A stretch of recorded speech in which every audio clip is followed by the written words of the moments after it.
Hello, and welcome back to the Perspectives in History podcast. I'm your host, Willem Connor. Thank you for listening as always. This is part 11 of our series on the Marquis de Lafayette, entitled Fall from Grace. So, apologies for this episode going up a bit late again. I tried to record this whole thing in one take and quite late in the night, which led to me bungling it quite a few times, which in turn required me to go back and re-record large portions of it. Apologies again for the inconvenience, but the delay was necessary to ensure that the final product was up to standard. Looking ahead with the release schedule, I think I'll be able to wrap up this series on Lafayette in another 2 or 3 episodes, which should release through February and early March. After that, I'll be ready to launch the next series of the podcast. Right now, I'm planning for that series to be on the crisis of the 3rd century in the Roman Empire, though that's subject to change. Stay tuned for updates. One last thing before we begin, I'd like to remind you that I am tentatively planning to relaunch the show's Patreon later this year, and I'm once more asking for your ideas and suggestions for bonus content you might be interested in. My email address is in the episode description, and more contact info is available on the show's website, so don't hesitate to reach out. I'm open to almost anything. Anyway, we have quite a bit to cover in this episode, so let's begin. In the previous episode of our series on the Marquis de Lafayette, we covered events from around October 1789 to February 1791. This was an eventful period in the history of the French Revolution and in the life of our protagonist, one in which he reached new heights of power and popularity from which he would precipitously fall. To recap, Lafayette was ascendant in the aftermath of the October days of 1789, during which he rescued the royal family of France from near certain death at the hands of an angry mob, and escorted them from Versailles to Paris, where their safety was now his direct responsibility as Commander-General of the National Guard of Paris. With the degree of political and military authority he was now capable of wielding, Lafayette was well positioned to influence the direction in which the revolution was heading. That is, if he chose to actually exert this power. If there ever was a perfect opportunity for him to do this, it presented itself in the summer of 1790. As the 1-year anniversary of the storming of the Bastille approached, the municipal leaders of Paris decided to organize a festival to celebrate the progress of the revolution and the newfound sense of fraternity between all the disparate parts of the French nation, called the Festival of the Federation. Actually, the impetus for the festival came from the Fédérés, units of the National Guard in the provinces, that is, outside of Paris. The Fédérés, some 14,000 of them, would, together with their comrades in arms from Paris itself, play an important role in the festival, with Lafayette as commander of the Paris National Guard and the foremost exemplar of this new breed of citizen soldiers taking center stage. As the main event, Lafayette administered an oath of loyalty to the nation and the king before an audience of over 300,000 spectators. Ever the master of political theater, Lafayette's display of patriotic devotion at the festival earned him widespread acclaim. In particular, he reinforced his popularity among the National Guard, as evidenced by the fact that, just after the festival concluded, they tried to appoint him as Commander-in-Chief over all National Guard units, both inside and outside of Paris, an offer that he politely declined. Of course, it would be a mistake to think that Lafayette was some sort of universally beloved figure in those days. He had his fair share of detractors on either end of the political spectrum. His critics on the left thought that he was at best insufficiently progressive, and at worst that he was a traitor to the revolution, secretly in league with the king. His critics to the right, on the other hand, saw him as the king's jailer, as a usurper, a sentiment held by Queen Marie Antoinette, and often compared him unfavorably to Oliver Cromwell. There was little that the ultra-royalist supporters of the House of Bourbon and the radical Republicans of the Ascendant Jacobin Club could agree on, but they both despised our valiant protagonist. They distrusted his motives and feared his ambition. They saw him as a dictator in the making, an outcome undesirable to both groups. It seemed that regardless of how many times Lafayette reaffirmed his commitment to the project of a constitutional monarchy, or turned down entreaties from those who wanted him to take more power for himself, he could never fully clear himself of suspicion. Just a month after the Festival of the Federation, Lafayette would justify the suspicions of his opponents, at least those on the left. In August 1790, 3 army regiments stationed in the city of Nancy staged a mutiny against their commanding officers. Lafayette's cousin, the Marquis de Fuye, took 4,500 loyal troops to Nancy to suppress the mutiny. At Lafayette's urging, the National Assembly authorized Fuye to use extreme force to put an end to the rebellion before it could inspire further unrest within the army. Fuye faithfully executed his mission, overwhelming the defenders at Nancy and forcing them to surrender. The culprits behind the mutiny were dealt with severely. 1 was broken on the wheel, 20 were hanged, and 40 were sentenced to what was, in effect, a lifetime of hard labor. Lafayette openly congratulated his cousin for successfully restoring order, but Fuye's draconian punishments inspired sympathy for the mutineers, and in turn made Lafayette the target of a backlash in the press. Camille Desmoulins called him a traitor to the revolutionary principles he claimed to uphold. Jean-Paul Marat denounced him as a, quote, greedy little courtier, a treacherous trickster, and a vile henchman of despotism, end quote. In short, Lafayette's revolutionary credibility was seriously diminished by this event. Any goodwill on the right that he may have won by coming out in favor of Fuye was lost in February 1791, when he forcibly disarmed hundreds of noblemen who had occupied the Tuileries Palace for the ostensible purpose of protecting the king. This incident, known as the Day of Daggers, led Fuye himself to conclude that his cousin, quote, was more occupied in defending himself against the royalists, who are now powerless, instead of the Jacobins, who are his real and more formidable enemies, end quote. In the course of just half a year, Lafayette had gone from being, to paraphrase British journalist Helen Maria Williams, he who could rightfully be called the idol of the French nation, to being a figure roundly despised. His position became increasingly perilous by the day. His adversary, the Comte de Mirabeau, could tell that Lafayette was in over his head. In one of his regular missives to the king, he predicted, quote, popular outbreaks will be the ruin of Monsieur Lafayette. He will one day fire on the people, and by that act alone he will deal himself a mortal wound, end quote. Mirabeau's prediction was startlingly accurate, although he would not live to see it come to pass. In March 1791, Mirabeau's health, weakened by the excesses of his younger days and the stresses of his work in the Assembly, began to fail. On April 2nd, after lingering on his deathbed for 8 days, the Comte de Mirabeau died at age 42. An autopsy determined the cause of death to be pericarditis, inflammation of the heart. Mirabeau's death prompted an immediate outpouring of public grief, even from people that he had quarreled with in the Assembly not even 2 weeks prior. 2 days after his death, the Assembly decreed that an unfinished neoclassical church in the Latin Quarter should become a monument to the French nation and a mausoleum for the nation's heroes.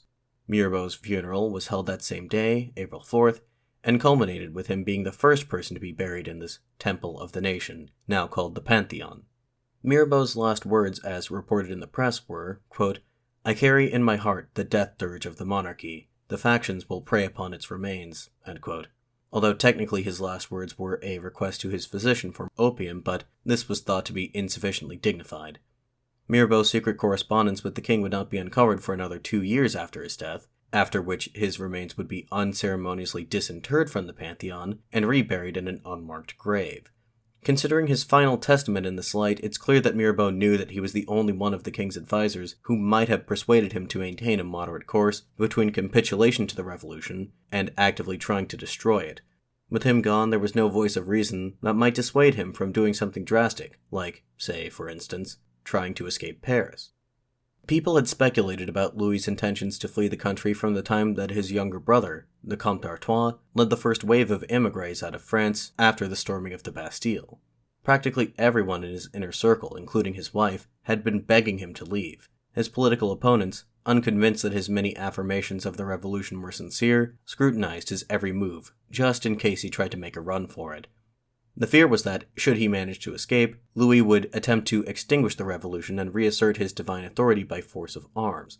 To achieve this, he would enlist the assistance of royalist elements within the army and, most abhorrently, the forces of foreign monarchs, chief among them those of his brother-in-law, Holy Roman Emperor Leopold II. The outcome would be a civil and international war of cataclysmic proportions. With the stakes this high, it's understandable why the people of France were so determined to not allow the king to escape. To bring this line of thought back to our protagonist, all of this tension made Lafayette's position as commander of the National Guard of Paris incredibly important. Again, the security of the king and his family were his responsibility, and loath as he may have been to admit it, the company of National Guards he had stationed in and around the Tuileries Palace at all hours of the day were there just as much to keep the unwashed masses out as they were to keep the king and his family in. And what of the king himself? What were his intentions? In truth, Louis XVI was nothing if not indecisive. The Queen had concocted a number of plots to escape since the revolution began, but Louis vetoed them each time that they were proposed. Perhaps he still held out a belief that he could win over his subjects. Maybe he feared that the nation would descend into anarchy in his absence. Perhaps he knew the weight that his decision held, the risks inherent to a scheme like this and the consequences in store for him and his family should they fail. In the previous episode, we discussed how the revolutionaries' attempt to subordinate the authority of the Catholic Church in France to the state led to the passage of the Civil Constitution of the Clergy in June 1790, and how this piece of legislation was what disabused Louis of the notion that he should try to direct the revolution using what remained of his authority. Although he had been compelled to sign the Civil Constitution into law in late December 1790, he regarded it as heretical, a conviction that was only strengthened by the Pope's formal condemnation of it in March 1791. Louis had been willing to tolerate many of the changes brought about by the revolution thus far, but this, being a matter of his immortal soul, he could not countenance. He increasingly turned to non-juring priests, that is to say, priests who refused to comply with the civil constitution, for spiritual guidance. As Easter 1791 approached, Louis wished to remove himself from the godless mobs and heretical priests that abounded in Paris. He informed the assembly that he and his family intended to spend the holiday at their residence in St. Cloud. Under normal circumstances, this request would not have caused any issues. St. Cloud was just outside the city, closer to Paris than it was to Versailles. Moreover, the king had done the exact same thing for Easter the previous year, but a lot had changed in that time. The controversy surrounding Louis's aunts, Adelaide and Victoire, and their departure for Rome not even a month prior, heightened suspicions that the king himself was now preparing to make his exit. We saw in the previous episode how these rumors led a rogue National Guard captain to lead 1,000 workers in an attempt to demolish the Chateau Vincennes on February 28th. The Pope's condemnation of the civil constitution, meanwhile, caused an explosion of anti-clerical sentiment in Paris. Non-juring priests and nuns were attacked in the streets, and Pope Pius VI was burned in effigy. Needless to say, Louis's plan to leave the city for Easter was inadvisable in this political climate, but now that Mirabeau was no longer there to caution him against it, the king made his preparations to leave for St. Cloud on April 18th, thereby setting the stage for a confrontation that Lafayette would find himself directly in the middle of. That morning, word of the king's impending departure spread across the city. The Cordelier Club, a radical faction led by Georges Danton, issued a resolution declaring outright that the king intended to immigrate and that this was the first step. It warned that, quote, by his example he has authorized rebellion and is preparing for the French nation all the horrors of discord and the scourge of civil war, end quote. The royal family had just boarded their carriage and was about to leave when a mob formed just outside the palace's gate and physically blocked their passage. Lafayette rushed to the scene with a regiment of the National Guard. At first he tried to persuade the protesters to let the royal family through, saying that they had the right to spend their holiday where they pleased, and that they had no intention to leave the country. When this did not work, Lafayette turned to his men and ordered them to drive the protesters back. They stood completely still, refusing to obey. This was deeply unsettling to Lafayette. He noted in his memoirs that this was one of the only 2 times that he had cause to complain about the conduct of the National Guard under his command. The first time, of course, was in October 1789, in the run-up to the March on Versailles. He told the king and queen to sit tight while he called for a different battalion of the National Guard, one referred to as the Carmelite Battalion, which he thought would be more dependable, but they too would not be moved. For quite some time, Lafayette tried in vain to harangue his men into compliance. Louis, Marie Antoinette, and their 2 children were trapped inside the coach, terrified by the ordeal. At one point, Louis attempted to deliver a speech of his own, saying that he could not believe that he, who had given the French nation its freedom, would now be denied his own. To this, a grenadier of the National Guard is said to have responded simply, veto. After the better part of 2 hours had passed, Lafayette was forced to admit defeat. He advised the royal family to turn back. Upon re-entering the Tuileries, Marie Antoinette is said to have exclaimed, quote, you must admit now, gentlemen, that we are prisoners, end quote. For Louis XVI, this was a reality that he had long tried to deny. From the moment he left Versailles for Paris, he had maintained that this relocation was of his own volition, that he was not a prisoner, that he was still the head of state, and that he was free to come and go as he pleased. If Louis had ever truly bought into these notions, the events of April 18th, 1791 had exposed the truth in plain and violent fashion. where once he had refused to consider leaving out of fear of the repercussions, he now resolved to escape his palatial prison. Over the next 2 months, he, together with his wife and a number of other noble co-conspirators, would plan their escape. This had been a moment of truth for Lafayette, the king's ostensible jailer, just as much as it had been for the king. His total inability to take control over the situation had shown that his authority was on the wane. Especially concerning to him was the disobedience of the National Guard.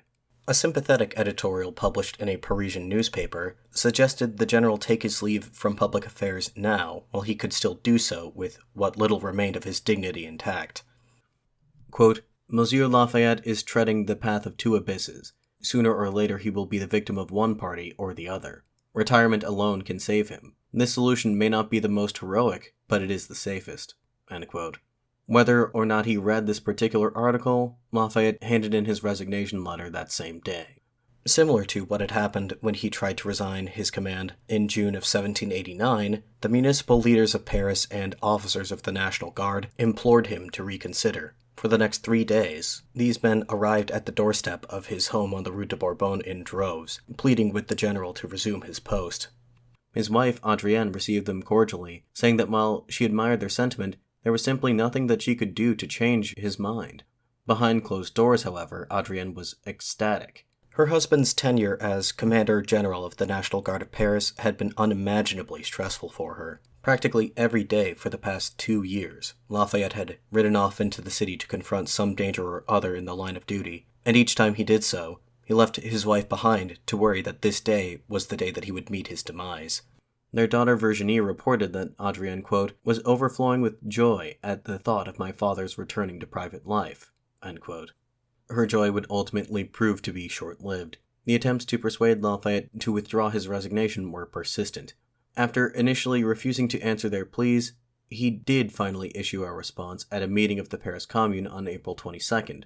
In his address, he expressed his willingness to resume his command on the grounds that the National Guard offered some reassurance that they would remain loyal to the nation, the king, and the Constitution. In effect, he wanted them to swear another oath.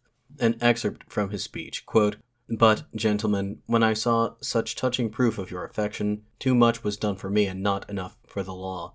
I am convinced with the deepest emotion how well my comrades love me, but I remain ignorant to what degree they cherish liberty and the principles upon which it is founded. To the National Guard I shall forever remain a grateful and affectionate comrade, but to command them I believe it necessary that I should feel certain that they unanimously believe that the execution of the law, the sovereign of this free nation, individual liberty, religious liberty, and respect for legitimate authority are without exception as sacred to them as to myself. We require not only courage and vigilance, but unanimity in the principles that I have just brought forward. End quote. In response, all 60 battalions of the Paris National Guard, even those that had previously refused his orders, collectively passed a resolution to, quote, assemble the battalions, and let each citizen soldier swear on his word and his honor to obey the law, and let those who refuse be expelled from the ranks. End quote. And so Lafayette took up his command once again, leaving his long-suffering wife to, as Virginie put it, quote, resume her painful pursuit of worrying about my father's safety, end quote. She was far from the only one. Across the ocean, George Washington, following Lafayette's situation as best he could from so far away, was also growing anxious for his well-being. In a letter dated July 28, 1791, he said, quote, I assure you that I have often contemplated with great concern the danger to which you are personally exposed by your peculiar and delicate situation in the tumult of these times. Your letters are far from comforting for an old friend, but to one who engages in hazardous enterprises for the good of his country, and who is guided by pure and upright motives such as yours, life is but a secondary concern. End quote. Again, that letter was dated July 28th. Washington could not have known that 11 days prior, Lafayette's downfall had begun in earnest. In his memoirs, Lafayette claimed that the incident of April 18, 1791, was some kind of counter-revolutionary false flag event, intending to prove that the royal family was being forcibly detained in Paris, thereby preemptively justifying their attempt to escape. He alleged that Danton was party to this conspiracy, that someone in the court had paid him to hire the mob that blocked the royal family's departure. It is true that Danton was surrounded by several allegations of corruption during and after his lifetime, and historians seem to agree that any number of them may be valid, but the sheer number of the accusations and the ambiguity of the evidence made it nearly impossible to determine what Danton was guilty of and what he was not. Lafayette provides no evidence to support this specific allegation, and in my view, while it does seem plausible that the April 18th incident was staged, the notion of Danton's involvement is dodgy at best. This accusation seems to me to be the product of a personal vendetta. One thing is certain, however. Staged or not, the king and his accomplices would try to use the events of April 18th to their advantage. Plans for the escape were made over the next 2 months. The queen enlisted 2 primary accomplices in this conspiracy. One was Count Axel von Fersen, a Swedish nobleman who had served as an aide-de-camp under General Rochambeau during the American War of Independence, and who may or may not have been romantically involved with Marie Antoinette in the past. The other was someone we've been introduced to already, the Marquis de Beaulieu. Beaulieu had already been in contact with the Queen regarding such a plan since September of the previous year. Marie Antoinette knew that if she and the king were ever to attempt to escape, it would be necessary to rally enough loyal troops beneath their banner to deter any attempt to recapture them. Beaulieu's crackdown against the mutinous garrison at Nancy had demonstrated that he could be relied upon. Sometime in May, the major details of the plan were worked out. To slip away from the palace, the royal family would disguise themselves as commoners. Louis would play the part of a valet, Marie Antoinette the part of a governess, that is to say, a private tutor to upper-class children. Their actual governess was cast in the role of a Russian noblewoman, the Baroness de Korff, in whose name a reasonably convincing passport was forged. The cover story was that she was taking her 2 children, who in actuality were the 2 children of the king and queen, to Frankfurt. The king's younger sister, Madame Elizabeth, was also along for the journey disguised as a nurse. Speaking of this rather elaborate charade, author W.E. Woodward writes, quote, "An exotic air of the theater pervaded the whole project, an atmosphere of absurd make-believe." End quote. Once they made it out of the city, this unassuming traveling party would make their way east, along a route carefully predetermined by Fersen.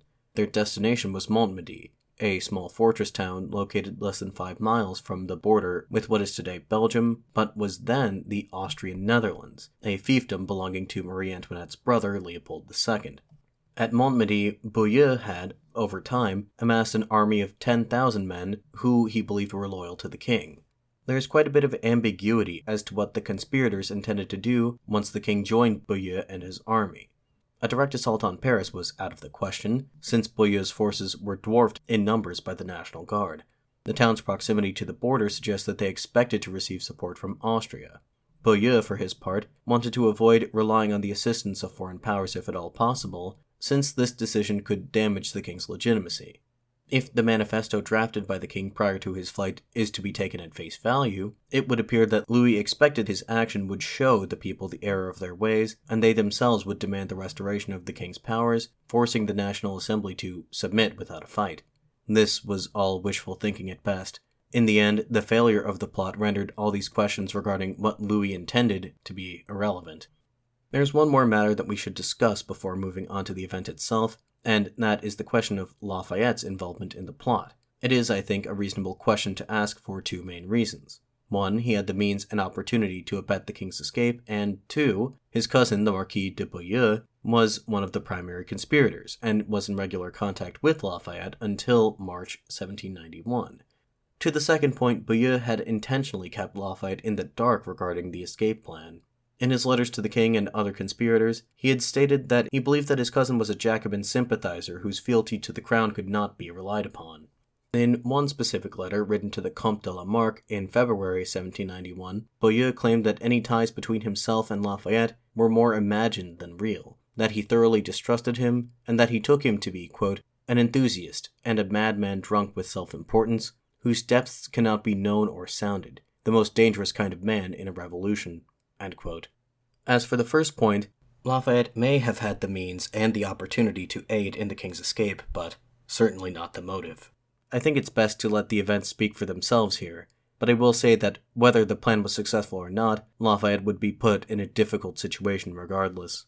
After 2 months of meticulous preparation, the date was set. They would hatch the plan on the night of June 20th. Within the Tuileries, the king, the queen, and their most intimate associates were frantically busy. Their preparations were too extensive for them to completely avoid notice. The small army of servants, maids, butlers, valets, and others who worked in the palace voiced their suspicions to their friends and relatives, and rumors of the royal family's impending escape once more made their way around the city. As far as Lafayette could tell, this was just more of the same. Again, claims to this effect had been going around intermittently for the past 2 years now. Each time he'd investigated them, he'd found them to be completely baseless. This time, of course, was different. At one point in early June, he met with the king personally and asked him outright if he intended to leave. Louis, of course, denied it, and Lafayette took him at his word. Sometime later, he was called before the assembly to speak to this recent spate of rumors. The general told them that the king had absolutely no intention to depart, and moreover that he was willing to stake his life on the king's sincerity, a statement he would soon after come to regret. Late in the evening of June 20th, Bailly, the mayor of Paris, sent for Lafayette. He had just been informed by a servant employed in the palace that the royal family was about to make a run for it that very night.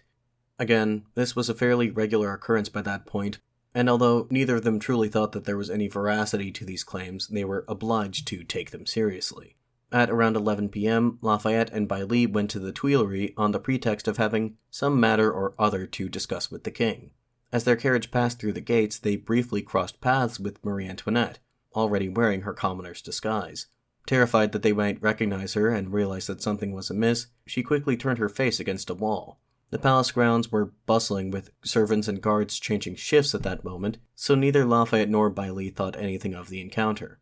Had this hapless duo arrived just an hour later, they might have accidentally uncovered the plot, but arriving when they did, they found Louis preparing to retire to his chambers. The king must have been quite nervous, but he hid it well. He spoke with the two men for a moment, and then told them that he was going to bed. Lafayette and Bailly went on their way sufficiently convinced that there was nothing out of the ordinary. As soon as they were gone, Louis hurriedly donned his costume and rushed out of the palace undetected to board the coach where his family was already waiting for him. Despite the close call, the plan had so far gone off without a hitch. The royal family's carriage made its way out of the city limits and remained undetected through the night. Around 8 o'clock the next morning, they stopped for breakfast in the town of Meaux, about 26 miles outside Paris. Louis is said to have gloated at his jailer's predicament, saying, quote, "Lafayette must be feeling quite embarrassed right now," end quote. Meanwhile, all of Paris was awaking to the sounds of cannon fire and tocsin bells. Jean-Louis Remouf, one of Lafayette's aides-de-camp, delivered him the shocking news. The king and his family had disappeared overnight. No one knew how they had left or where they were going, nor did anyone know why they had gone. In the initial confusion of that moment, there is a great degree of uncertainty as to whether they had left of their own volition or if they had been forced to somehow. Lafayette at first believed the latter was the case, or, more likely, he simply refused to contemplate the former. Springing into action, Lafayette raced to the Tuileries. He reached the palace around the same time as Mayor Bailly and the President of the National Assembly, Alexandre de Beauharnais. They questioned the captain of the guard who had been on duty last night, but he was just as bewildered by the whole thing as they were. Regardless of who was behind this, Lafayette, Bailly, and Beauharnais agreed on one thing. It was imperative that the king and his family be brought back to Paris. For a moment, Beauharnais hesitated, worried about the legal repercussions of ordering the king's arrest. Lafayette stated that he would take responsibility, and immediately issued an order for a nationwide manhunt. The text of the order was as follows, quote, "The enemies of the revolution, having abducted the king and his family, all good citizens are enjoined in the name of the nation to seize them from their hands, and to return them to the bosom of the National Assembly." End quote. Couriers bearing this order were dispatched out from the city in every direction. A short time later, Lafayette made an appearance at the National Assembly, already in an uproar at the news, to tell them what most already knew. Quote, "The National Assembly is informed of the attack which public enemies, in the abusive hope of compromising French liberty, executed last night on the king and part of his family." End quote. The Assembly was willing to accept Lafayette's version of events, but before the day was out, a new piece of evidence came to light that made it impossible to maintain this story. A palace attendant discovered a document that had been left conspicuously on the king's desk. It was a 16-page manifesto, entitled Declaration of the King addressed to all the French upon his departure from Paris. The seal and signature affixed to it left no room for doubt as to its authenticity. Narrated in the third person, it began, quote, As long as the king hoped to see the order and happiness of his kingdom reborn by the means employed by the National Assembly, and by his residence with this assembly in the capital of the kingdom, no personal sacrifice was too great. But today, the only reward for so many sacrifices is to see the destruction of the monarchy, its powers unrecognized, its properties violated, the safety of our people everywhere endangered, crimes gone unpunished, and a complete anarchy establishing itself above the law, without the appearance of authority which the new constitution gives him being sufficient to repair all the evils which afflict the kingdom. The king, after having solemnly protested all the acts emanating from him during that captivity, believes that he should put before the eyes of the whole universe the picture of his conduct, and that of the government which has been established in his kingdom." End quote. After going on to make it clear on no uncertain terms that the king regarded himself as a prisoner, the king proceeded to unleash all the pent-up resentments that he had taken such great pains to conceal over the past 2 years. The grievances addressed in this document ranged from high-minded philosophical arguments against the actions of the National Assembly to complaints of a more personal nature. To quote Shama, quote, "The greater part of this document was a lucidly reasoned critique of the constraints imposed on the monarchy by the decrees of the Assembly, largely echoing Mirabeau's own concerns. In impressively argued paragraphs, Louis raised the problematic nature of the place of a monarch in a system that purportedly gave him a constitutional role, but in reality, no power whatsoever to use it." End quote.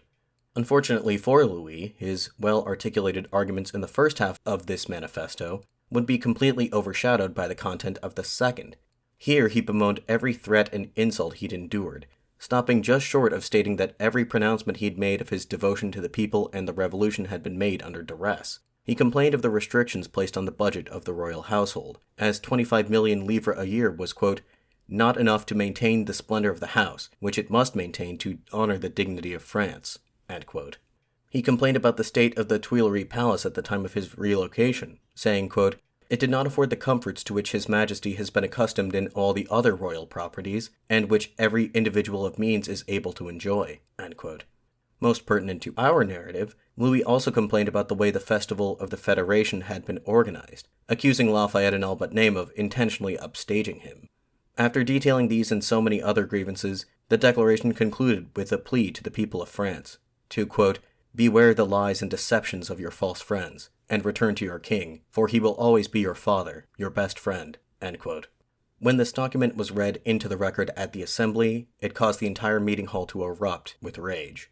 This manifesto represented nothing less than a betrayal of the nation. Whatever goodwill the king still had among the ranks of the revolutionaries was well and truly gone. Only the most ultra of the ultra-royalists would try to justify the king's actions in that moment. The Marquis de Lafayette, an author who had up to this point supported the monarchy, now wrote that, quote, "The declaration written in the hand of the king completes his own downfall. By denouncing the Assembly's decrees, the king has declared himself an enemy of the Constitution." End quote.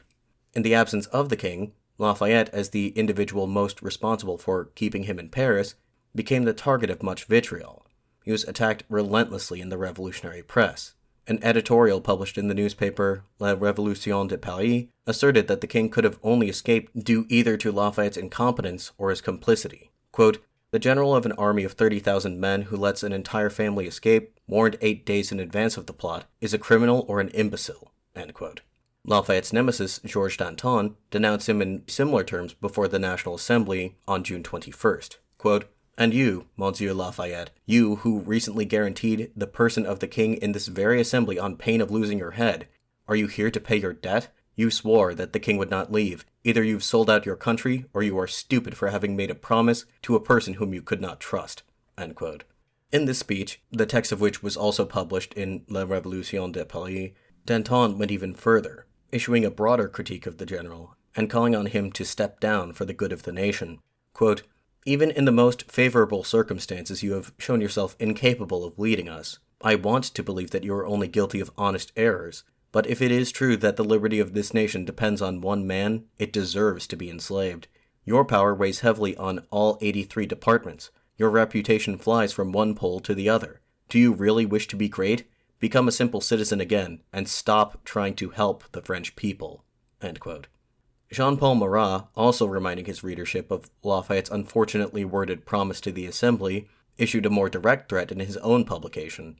Quote, The commander general promised on his head that the king would not leave. We need either the person of the king or the head of the commander general. End quote. Fortunately for Lafayette, he would get to keep his head for the time being, as the royal fugitives were not fated to make it to their destination. Their progress was slow, owing largely to the fact that the king had opted for a larger coach drawn by 6 horses for the journey. This had been against the advice of Count von Fersen, who had ridden ahead of the group to join the cavalry squadron at Saint-Ménehould that would escort them the final third of the way to Montmedy. The royal family's carriage was already behind schedule when, at about 5 p.m., an axle broke just outside of Chalon, which took some time to repair. After waiting for 2 hours, the cavalry squadron had raised the locals' suspicions and they rode off. Now nearly 4 hours behind schedule, the royal family reached Saint-Ménehould around 8 that evening. The news of their escape had well outpaced them by this point. While they stopped to change horses, the local postmaster, a man named Jean-Baptiste Drouet, thought that these travelers looked familiar. As the story goes, the postmaster was able to confirm the identity of the valet by comparing his profile with the likeness of Louis XVI that was printed on an assignat note, the paper money now issued by the National Assembly. Piecing together what was happening, Drouet raced to Varennes, the next town down the road, and roused the local authorities. When the royal family's carriage rolled into Varennes late that night, they encountered a roadblock in the form of Drouet, the mayor, and a patrol of National Guards, rifles at the ready. They demanded to see the travelers' passports, and while they debated among themselves as to the validity of these documents, Louis, realizing that he had been caught, sheepishly revealed his identity. As more bewildered townspeople stumbled out of their houses to investigate the commotion, the mayor had the royal family sequestered in an upstairs room of his house for the night, while they sent word of this event to Paris. The news from Varennes reached the capital in the early morning hours of June 22nd. 3 deputies from the Assembly were dispatched to escort the king and his family back to Paris. Grimly resigned to whatever fate now lay in store for them, the royal family departed Varennes at dawn that morning, accompanied by the 3 deputies sent by the Assembly and a force of 6,000 National Guards, in case Fuye or anyone else had any ideas about mounting a rescue attempt. The road was so crowded that it took 3 days for them to reach Paris. Unlike the previous times the king had entered the city in July and October 1789, this time the return of the king took on the atmosphere of a funeral march. Crowds of people had turned out to spectate, but instead of the jeers and insults one may have expected, or even the cheering of a relieved public, they displayed only silent disrespect. Along the route, signs were displayed which read, quote, "Anyone who applauds the king will be beaten. Anyone who insults him will be hanged." End quote. This somber procession made its way back slowly to the Tuileries where Lafayette awaited them. The Queen was quite taken aback. She was certain that the general would be murdered as soon as their escape was discovered. Lafayette then read to them the order from the National Assembly, formally placing them under arrest pending their decision on their status. He then addressed the king directly, saying, quote, "Sire, your Majesty knows my loyalty to the crown, but I must tell you that if the crown separates itself from the people, then I must remain on the side of the people." End quote. To this the king replied, quote, "That is true. You have acted in accordance with your principles, and now here I am." End quote. Lafayette then asked Louis if he had any orders for him. To this, the king laughed bitterly and responded, quote, "It seems that I am more subject to your orders than you are to mine." End quote. Prior to all this, one could have argued that, from a strictly legal point of view, the king and queen were not prisoners. They were allowed to have guests, to send and receive mail, and technically the king did have the ability to veto legislation and to appoint his own ministers. In theory, they were free to travel to wherever they pleased within Paris and its environs. The demonstration of April 18th had been illegal. They were allowed to go anywhere in the realm they pleased, provided they had the proper authorization from the National Assembly. Now there was no more room for ambiguity. Louis XVI was a prisoner of state. His functions as head of state were suspended until further notice. And now, a word from our sponsor. And now, back to the show. This ordeal is now known to history as the Flight to Varennes. Mike Duncan notes in his biography of Lafayette that a more accurate name would be the Flight as Far as Varennes. Nomenclature aside, the consequences of this event would be far-reaching. For Lafayette personally, the king's actions had further diminished his credibility. He had sworn that the king would not try to flee, staked his own head on it, in fact. Then the king went and did precisely that, leaving Lafayette to pick up the pieces. His failure to prevent the escape engendered furious denunciations and threats from the left, as we've seen, and by branding the king a fugitive, ordering his arrest, and complying with his continued captivity upon returning to Paris, he further aroused the ire of the right.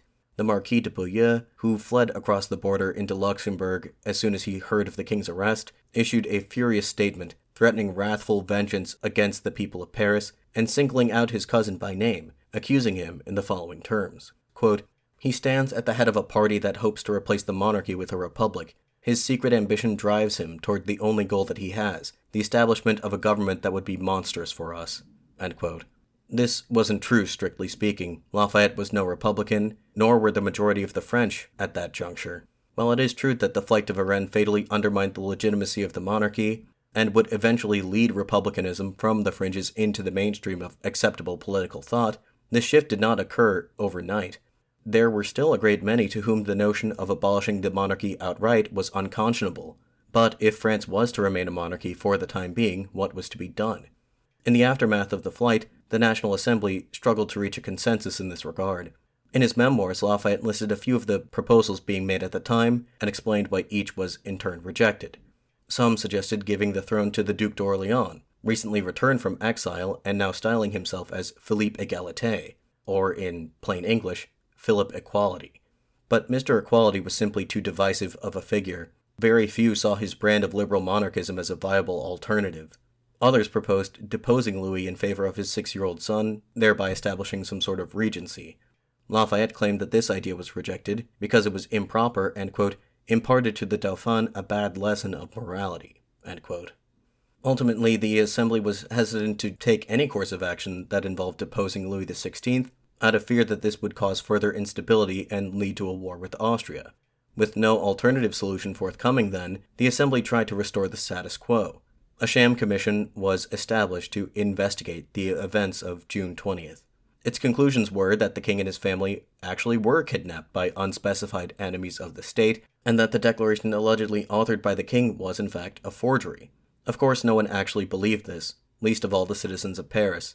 Lafayette and his allies in the Assembly desperately hoped to maintain a facade of national unity, but the political landscape grew more fractious by the day. On the streets of Paris, the discontinuation of a work relief project left thousands of citizens unemployed. These workers staged protests, prompting the passage of a law prohibiting worker coalitions, essentially prototypical trade unions. Bailly and Lafayette deployed the National Guard to break up these now illegal gatherings of workers, which only served to breed increased resentment among the laboring classes of the city, especially since many of them believed Lafayette and the National Guard to have been complicit in the flight to Varennes. Lafayette was, at this point, beginning to understand that events were now well out of his control. Writing to Washington in late June, Lafayette despaired at the state of affairs in France and his inability to resolve these rising tensions. Quote, "How I wish I could travel to your side of the Atlantic, but we are not in a state of peace that would allow my absence. The émigrés hover over our frontiers, intriguing with every despotic government. Our armies are made up of aristocratic officers and undisciplined soldiers. The license of the multitude is not easily repressed. The capital city, which sets the standard for the nation, is tossed about by different factions. The Assembly is exhausted. I continue to face attacks by all sorts of different factions and conspiracies. You can see that the effect of my brief resignation was to restore the strength of law a bit. If only I had received adequate support for the suppression of license, the people would soon learn the meaning of the word liberty." End quote. Then, in mid-July, Antoine Barnave, formerly a member of the Jacobin Club, proposed a measure in the Assembly declaring the person of the king to be inviolable, clearing him of any criminal wrongdoing, and confirming his position as the head of state conditional on his approval of the Constitution. This measure was enthusiastically backed by Lafayette, and it was passed by the Assembly on July 15th, 2 years and 1 day after the storming of the Bastille. The public backlash was swift and immediate. The Marquis de Ferrières recorded, quote, "All the firebrands of the capital were unleashed that very evening, in the clubs and the cafes, shouting horrors against Louis XVI and the Assembly." End quote. A petition, authored by Jacques-Pierre Brissot, began to circulate across the city, which declared that by deserting his post and perjuring himself against the nation, Louis XVI had effectively already abdicated. The petition demanded that the Assembly treat his actions accordingly and depose him. The text of this petition concluded, quote, Considering finally that it would be contrary to the majesty of the outraged nation, as it would be contrary to its interest to confide the reins of an empire to a perjurer, a traitor, and a fugitive, we formally and specifically demand that the Assembly receive the abdication made on the 21st of June by Louis XVI of the crown which had been delegated to him, and provide for his successor in the constitutional manner. And we declare that the undersigned will never recognize Louis XVI as their king, unless the majority of the nation express a desire contrary to this present petition." End quote. Radicals in the Cordelier Club, seeking to take advantage of the popular outrage, called for all patriotic citizens to convene the next day at the altar of the fatherland on the Champ de Mars, the same place where just a year prior they had all sworn an oath to defend the king, to now rally in support of a petition demanding his abdication. On the morning of July 17, 1791, thousands of demonstrators began to congregate at the Champ de Mars in support of the petition. The day's events got off to a bloody start. 2 disheveled men were discovered hiding beneath the altar of the nation. More than likely, these men were a couple of vagrants trying to pull a prank, but in the highly charged atmosphere of the moment, people in the crowd accused them of being royalist saboteurs, and within moments, the unfortunate pair were seized by the mob, hung hastily from a lamppost, and subsequently decapitated. Lafayette rushed to the scene of the crime with the detachment of the National Guard, and managed to quickly disperse the crowd. Anxious to prevent another large-scale outbreak of violence, Lafayette urged Mayor Bailly to declare martial law, which he did later that afternoon. Georges Danton and Camille Desmoulins led a greater number of protesters to the Champ de Mars in defiance of the curfew, bringing the size of the crowd up from 6,000 earlier that day to nearly 50,000 by that afternoon, in defiance of the curfew, bringing the size of the crowd up from 6,000 that morning to nearly 50,000 in the afternoon. By 7 p.m. that evening, Lafayette and a company of the National Guard once more arrived on the scene, intent on dispersing this gathering. What followed is known to history as the Champ de Mars massacre. Unfortunately, there are several different conflicting accounts of this event, making the whole thing rather muddled. Still, I'll outline a few of these accounts and try to reconstruct a narrative here, beginning with Lafayette's own account as found in his memoirs. The way he tells it, he and Bailly were informed that the demonstrators who had reconvened at the Champ de Mars were threatening to storm the Tuileries. They rushed to the scene with a battalion of the National Guard, where they were immediately pelted with rocks. Lafayette alleges that some in the crowd had firearms, as when Mayor Bailly tried to make a proclamation deeming the gathering to be unlawful, someone fired a shot at him and barely missed.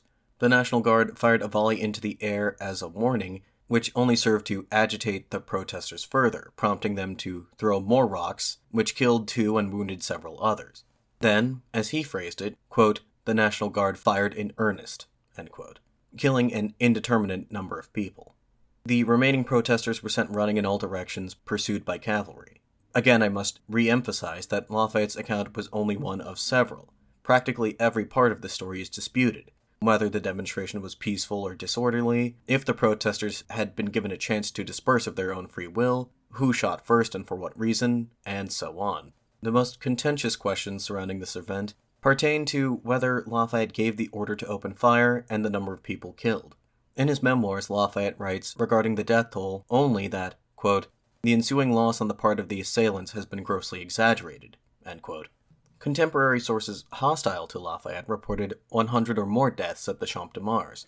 Jean-Paul Marat claimed that 400 people were killed, their bodies surreptitiously dumped into the Seine at Lafayette's order to conceal the evidence.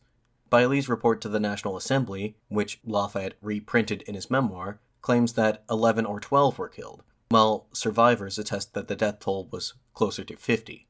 Modern historians tend to think the latter estimate is the most plausible, but ultimately we may never know the exact truth. All this fuss over numbers obfuscates a more important question, that of Lafayette's culpability. More to the point, did he give the order to fire or not? In the passage of his memoir detailing his version of events, Lafayette intentionally uses passive voice to evade the issue. To his dying day, he never admitted that he gave his men the order to fire on the crowd, but at the same time he never outright denied it. There is no consensus among the first-hand accounts either. Some say that he definitely did it, others maintain that the guard acted independently without waiting for orders, and still others claim that he ordered them to hold their fire. Again, we may never know the truth, but, for my part, Lafayette's evasiveness on this issue is rather telling. At the moment, these questions were of secondary concern. The basic facts of the matter stood for themselves. Men under Lafayette's command had opened fire on a crowd. That alone was more than enough to indict him in the court of public opinion. Deservedly or not, Lafayette's reputation as a hero of the Revolution had been irrevocably tarnished. Some 4 months after his death, Mirabeau's prediction had come to pass. Lafayette had fired on the people, and in doing so had dealt himself a mortal wound. That the site of his greatest disgrace was also that of his greatest triumph only makes the event appear all the more poignant. I'll probably have more to say about the long-term ramifications for Lafayette later on, but for now let's return our focus to the immediate aftermath of the massacre. In the evening of July 17th, while the smoke was still clearing and Lafayette was still at the Champ de Mars trying to assess the damages, some of the protesters descended on Lafayette's residence on the Rue de Bourbon, threatening to murder his wife and children in retaliation.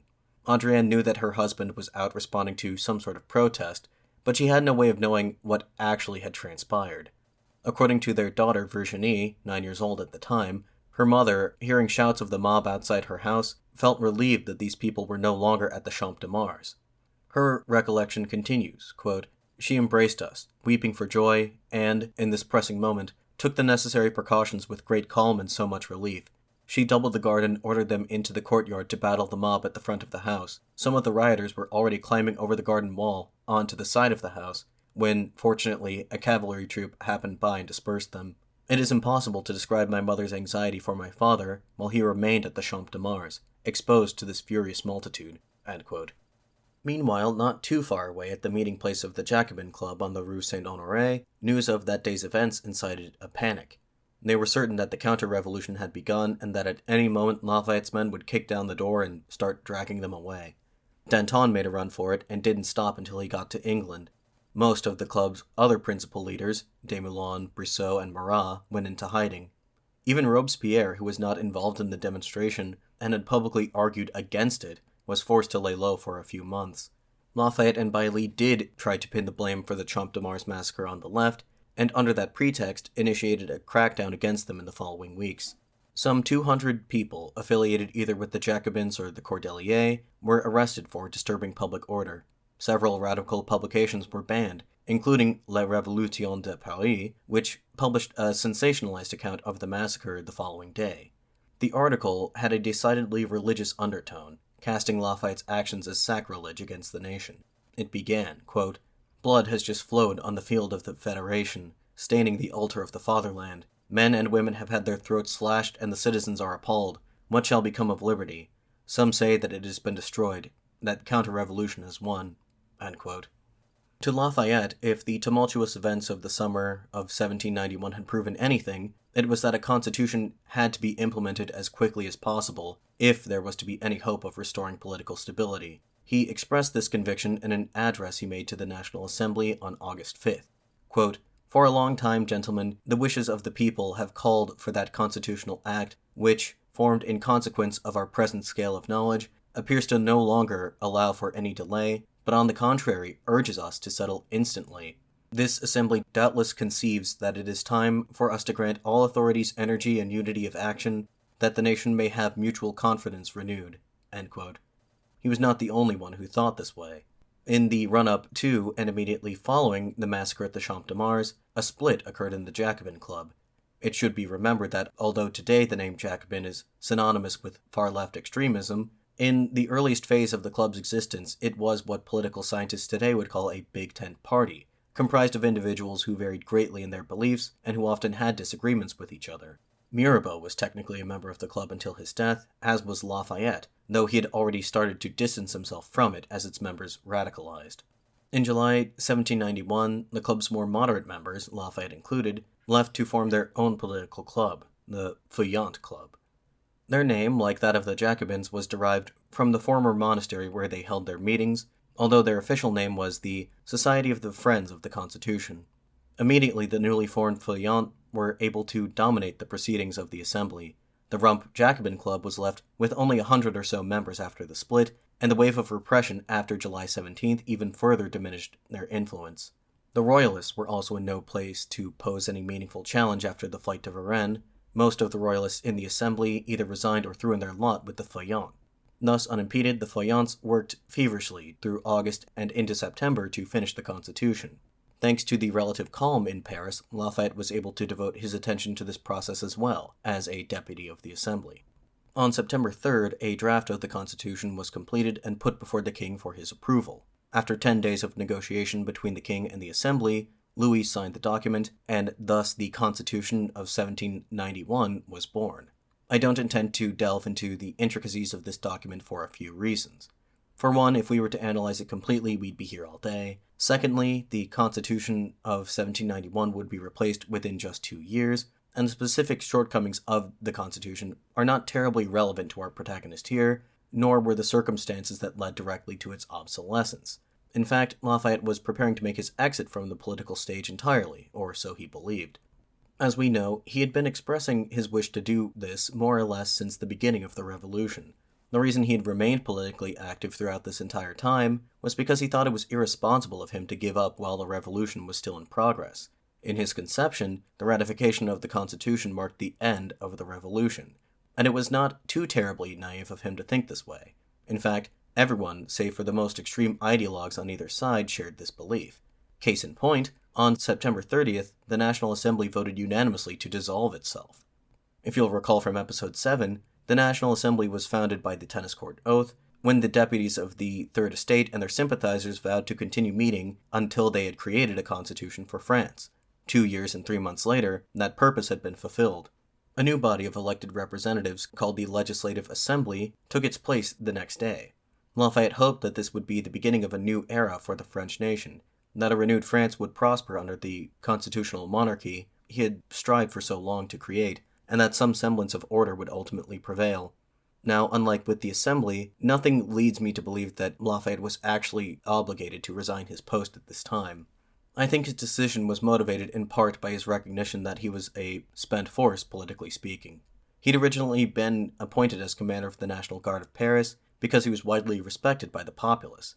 Since this was clearly no longer the case, he now understood that it was time for him to take his leave. On October 8th, Lafayette handed in his resignation to the Paris Commune for the third and final time. His farewell address to the National Guard was delivered that same day, and it's too lengthy to read in its entirety, but nevertheless merits some analysis. In the first part, he states his motives for resigning, implying that he understood his mission to have been accomplished. Quote, "To serve you, gentlemen, was until now a duty imposed on me by the sentiments that have actuated my entire life, and by the just return of the devotion which your confidence requires. To restore at once and unreservedly to the nation what power and influence she has entrusted to me during its time of crisis for her defense is what I owe to that determination already avowed, and which will satisfy the only ambition I possess." End quote.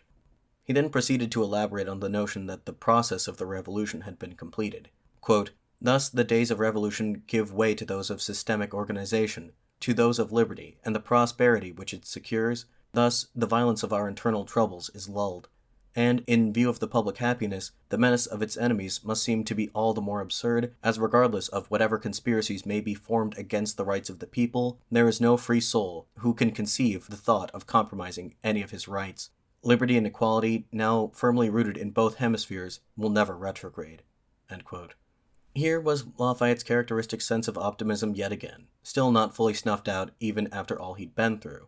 This outlook was not blind or unthinking, however. He qualifies his statement with the following warning. Quote, "Beware, however, gentlemen, of believing that all manner of despotism is forever destroyed, or that liberty has yet taken sufficient root, for we must love and sustain it." End quote. Ever conscious of his reputation, Lafayette does make an allusion to the massacre at the Champ de Mars, saying, quote, "It is true that we have had too many disorders to deplore, and you are aware of the deep and painful impression they have left on me." End quote. This is immediately followed by praise for the National Guard for remaining steadfast in their duty. Quote, "It is with the highest gratification, gentlemen, that I look back upon your conduct. How, in the midst of so many hostile plots, ambitious intrigues, licentious mistakes, that you opposed with indefatigable firmness all perverse combinations, the fury of factions, seductions of all types, for the pure love of the homeland." End quote. Historian Laura Auricchio has posited that Lafayette wrote this farewell address with an eye to rehabilitating his image for future generations, which I think is exemplified by these two passages. The implication here is, I think, Not that the massacre was justified per se, but that it was ultimately forgivable when the indispensable service rendered by the National Guard, and Lafayette by extension, to the Revolution is fully taken into account. In any case, Lafayette ended his farewell address with a conclusion that might as well have been taken directly from the speech Washington gave to his officers in December 1783. Quote, "Gentlemen, in thus relinquishing my command, at this painful moment of our separation, my heart, filled with the deepest sensibility, recognizes more warmly than ever the immense obligation which it owes to you. Accept the wishes of your earnest friend for prosperity, for the particular happiness of each of you, and that his memory, often present in your thoughts, mingles with the determination that unites us all, live free or die." End quote. These feelings were mutual. Lafayette's men gave him a very symbolically potent parting gift, a sword forged from the metal recovered from the locks of the former Bastille. Speaking for the municipal officials of Paris, Mayor Bailly declared, quote, "You may be certain that we shall never forget the hero of two worlds, who played so great a part in the Revolution." End quote. Weary of the city and its inhabitants, Lafayette decided to move back to his native Auvergne. He was only 34 years old at the time, but the events of the past 2 years had left him yearning for retirement. The day after he announced his resignation, Lafayette, along with Adrienne and their 3 children, Anastasie, Georges, and Virginie, gathered the family's belongings and began the 500-kilometer journey to the place of his birth. For some reason, Lafayette's infamy in Paris did not carry over into the countryside. In fact, well-wishers turned out into the streets in practically every town and village he passed through. In a letter to a friend, Lafayette remarked that the crowds grew larger and more enthusiastic the further they got from the city, and as a consequence, their progress was slower than it usually would be. The entire journey took 10 days in total. It worked out so that Lafayette and his family arrived at Chavagnac on October 19, 1791, exactly 10 years after Lord Cornwallis's surrender at Yorktown. A favorable omen for the beginning of what Lafayette thought was to be a long and prosperous retirement. He wrote a letter to Washington appraising him of his new circumstances. Quote, "After 15 years of revolution, I am profiting from a new and agreeable life of calm in the mountains where I was born. I am happy to live among my neighbors who are no longer vassals, and I have given my family the first peaceful weeks they have enjoyed in a long time." End quote. As he said time and again, all he wanted now was to devote himself to the work of a common citizen. But what did this mean in a practical sense? An article in the short-lived Philadelphia-based publication, The American Museum, offers some insight in this regard.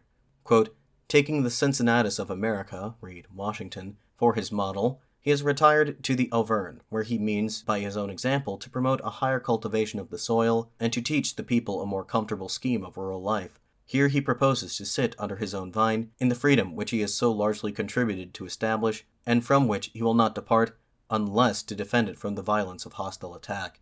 End quote.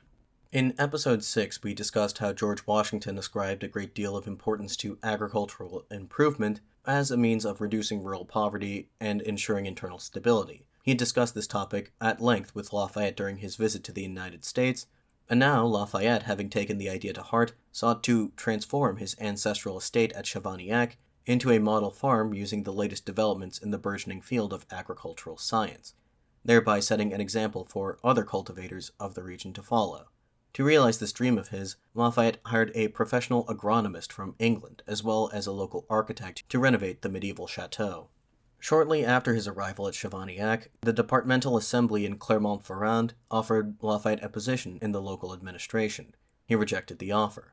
Lafayette had tried to make it clear from the beginning that he intended for his withdrawal from public life to be total and permanent, barring some sort of national catastrophe.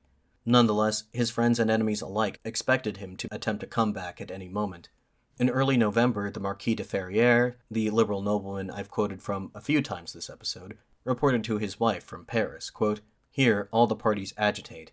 They say that the Marquis de Lafayette is plotting in the Midi, a colloquial term for southern France, that he fans the flames of insurrection in the capital, that he wants to make himself necessary and force the people to call him back."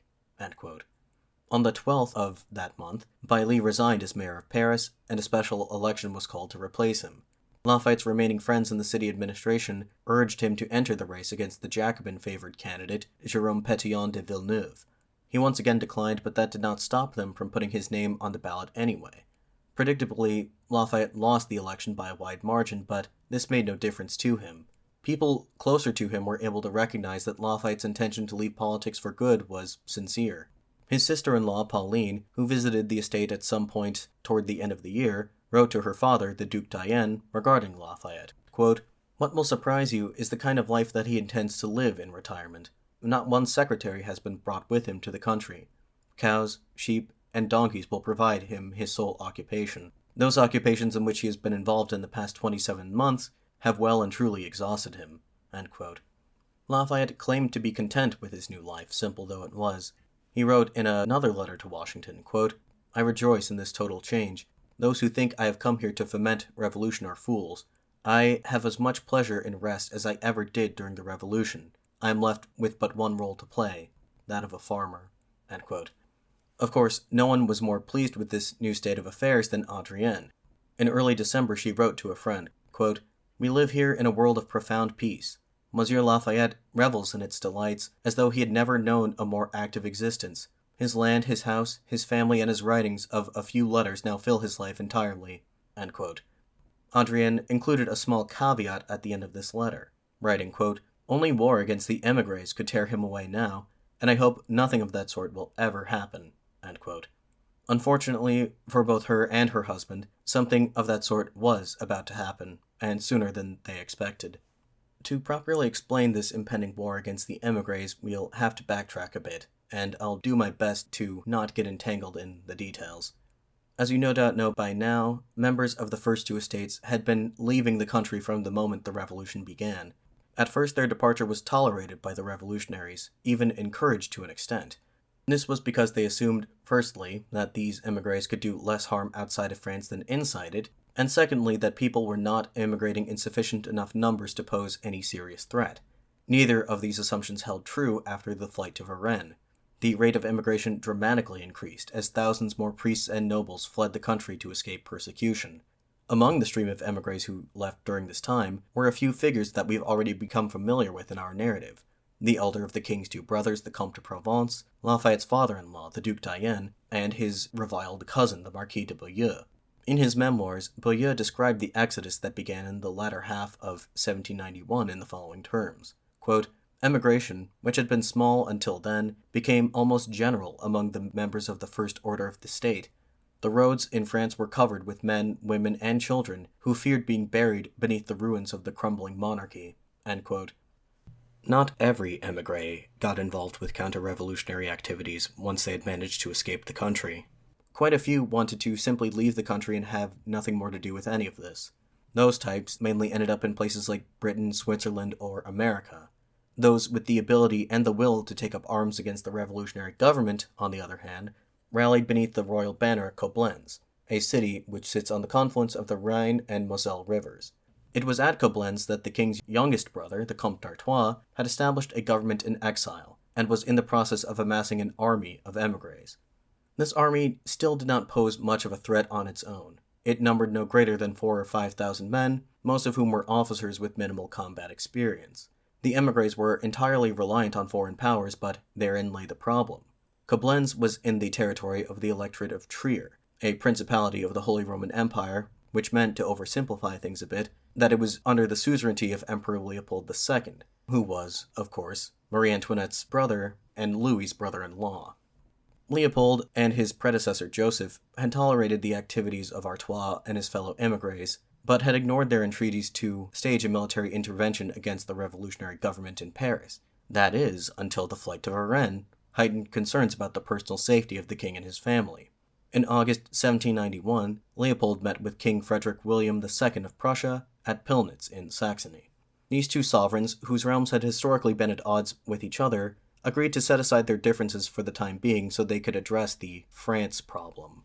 The result of this conference was the Declaration of Pillnitz, a joint statement by both monarchs, which I will now read in its entirety. Quote, "His Majesty the Emperor and His Majesty the King of Prussia, having given attention to the wishes and representations of the Comte de Provence and the Comte d'Artois, declared together that they regard the actual situation of His Majesty the King of France as a matter of communal interest for all the sovereigns of Europe.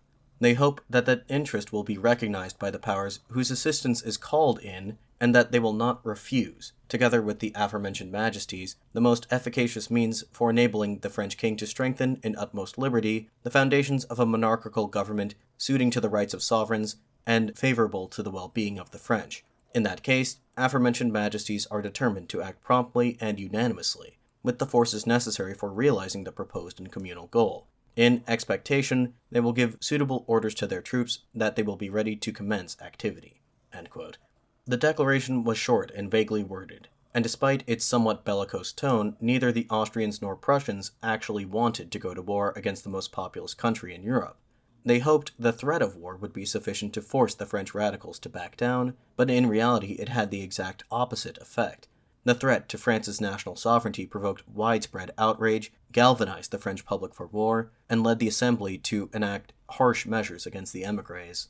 The specter of war against the émigrés and their foreign backers loomed larger by the day. The Feuillants in the Assembly tried to steer France away from war, but they were in the minority. The loudest voices agitating for war in the Legislative Assembly were the Girondins, a faction of the Jacobin Club led by Lafayette's former ally Jacques-Pierre Brissot.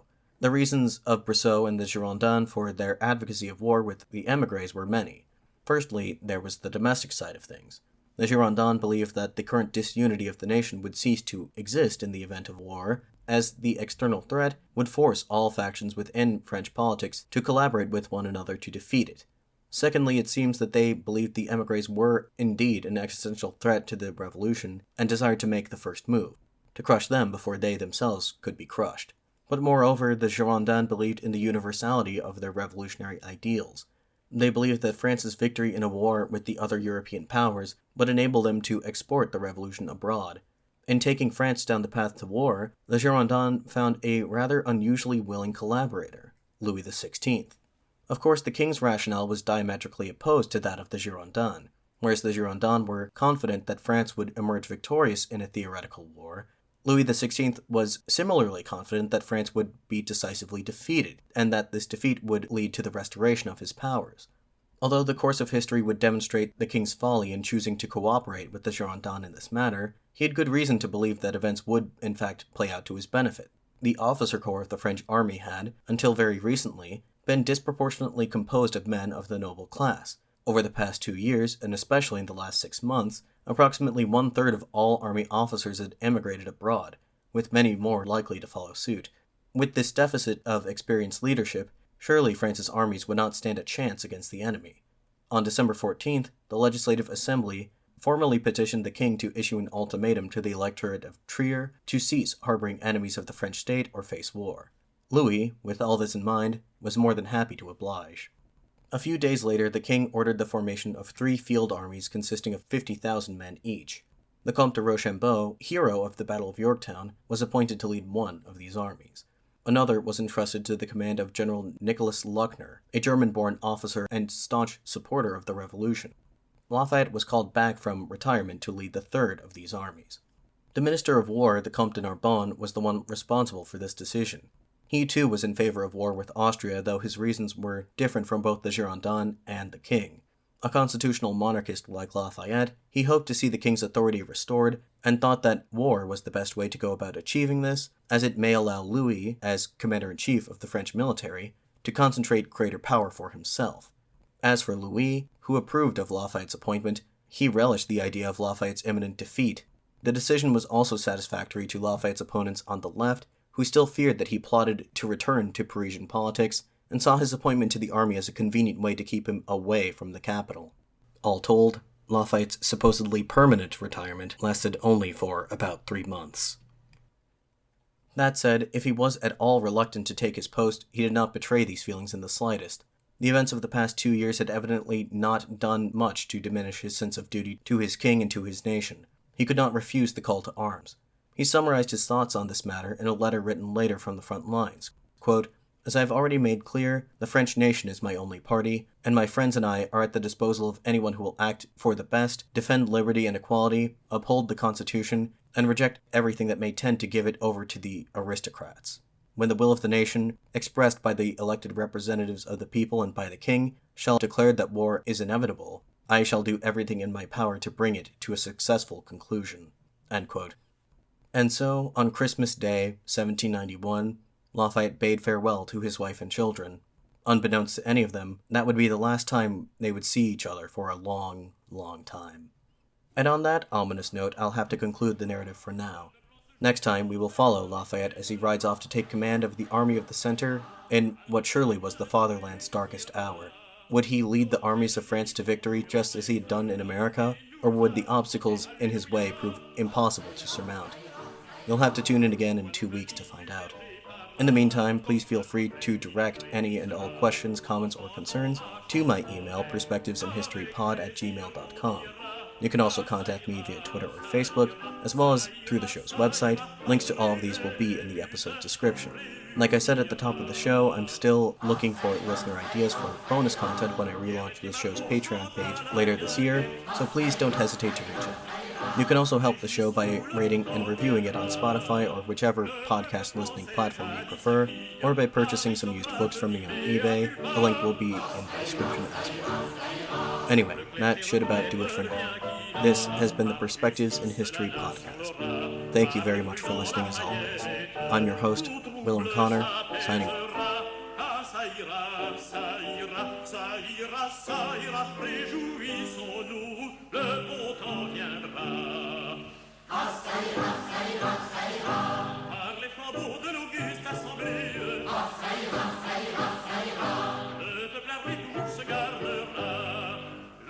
Avec le faux l'on connaîtra, le citoyen pour le bien soutiendra. Ah, ça ira, ça ira, ça ira.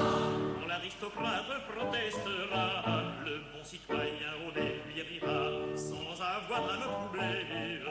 Toujours le plus fort sera. Ah, ça ira, ça ira, ça ira, ça ira. Le peuple armé toujours se gardera. Ah, ça ira, ça ira, ça ira.